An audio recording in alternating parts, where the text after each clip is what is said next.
Eric grew up in a poor family.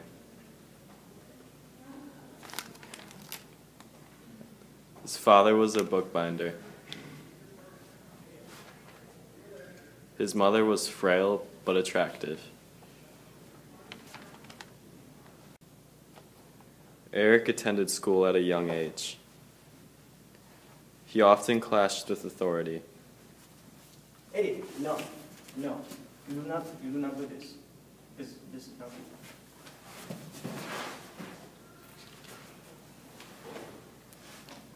This fight inspired the character Cantorak. Eric wanted to be a teacher. Eric began basic training in his hometown of Osnabrück. Faster! Faster! I said faster, you fool! He was given leave to visit his dying mother.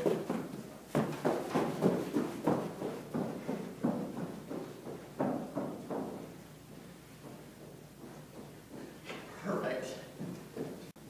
Eric was shipped off to war.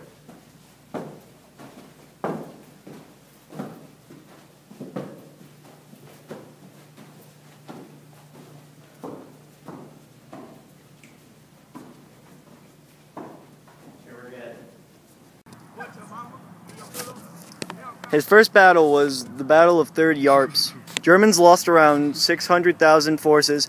He lost some fellow soldiers.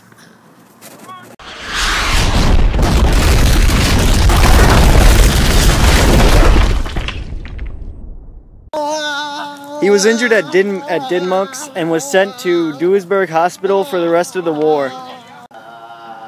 Eric spent the rest of the war in the hospital. During this time, he began to tell his story. Soon after the end of the war, Eric's mother died of cancer.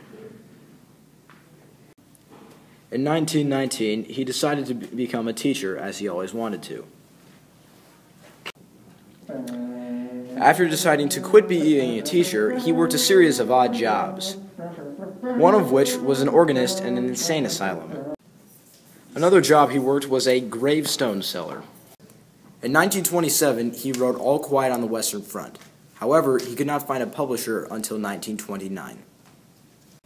Eric wrote 2 books prior to All Quiet on the Western Front.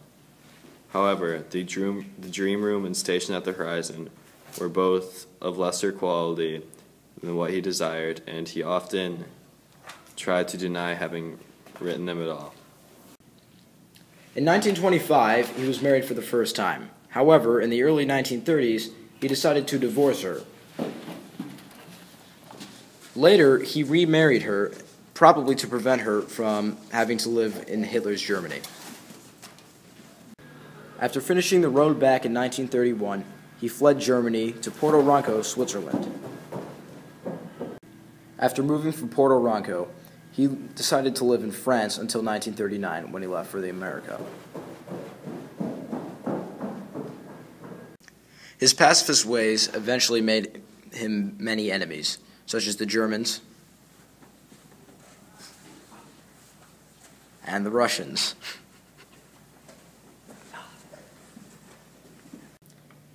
In 1938, the Third Reich finally took away his citizenship. In 1939, he finally decided that he would move to America.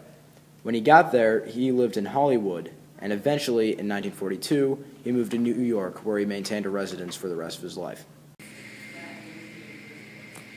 On December 16, 1943, his sister was decapitated by the Nazis. Eric wrote a multitude of novels, all of which related to World War I or World War II. Despite his efforts, none of these managed to do nearly as well as All Quiet on the Western Front.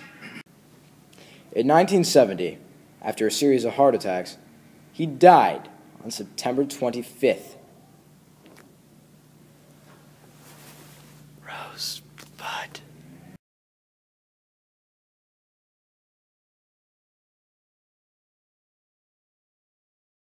So he died in 1970 in Switzerland. Okay, Bron, I hope you know that we're 7 seconds in, and I'm keeping all of this, okay?